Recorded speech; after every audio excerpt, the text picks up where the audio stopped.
All right guys, so today I'm going to show you how to do a wax resist watercolor painting to look like a galaxy or look like outer space. So the first thing I'm going to do is I'm going to grab my white crayon from over here. And if you want, you don't have to do this, but if you would like anything to look, like kind of like a black hole or like a little spinny galaxy, this is the first step you want to do. So you're just going to start with a white crayon.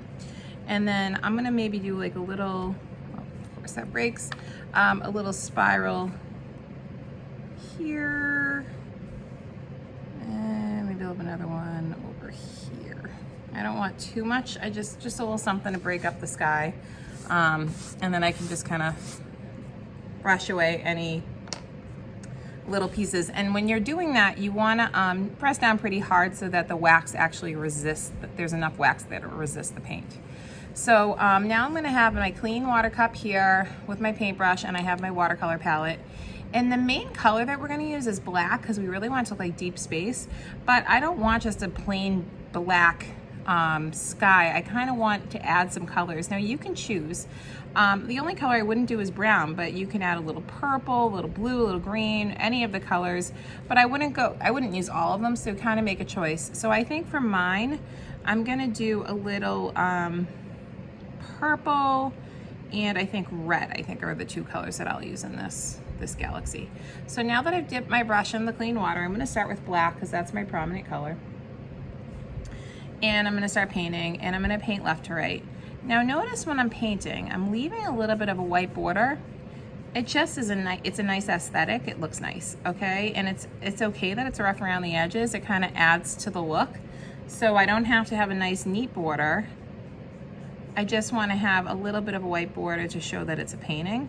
And you'll notice as I paint over that white swirl that I did with the crayon, it resists it and leaves it white for me. Also notice as I'm painting, I left a little white blotch there because that's where I'm going to use some color. So I'm going to clean off my brush, and I think my first color I'll add is red. So I'm going to take some red, and I'm going to go right into that little area, and I'm going to also go into some of the black areas so it blends a bit. I want that red to kind of blend with the black a bit. All right, now I'm going to go with my nether color, which is the other color I think I chose was purple.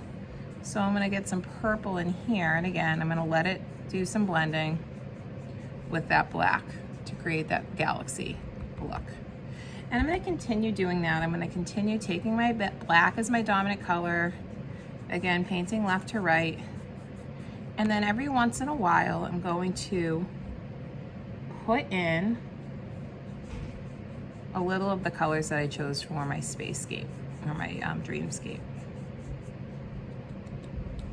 And there's not really a wrong way to do this. You just want to make sure if you start seeing streaks, that means your brush is getting dry. It means you need to add some water to it or some paint. And now, as you can see, that crayon I pressed down hard enough so it's really resisting. And this is how you create a space sky. So, I got a little purple here. I'm going to continue doing this until I finish my background. And then, because it's a painting, a watercolor paintings are really wet.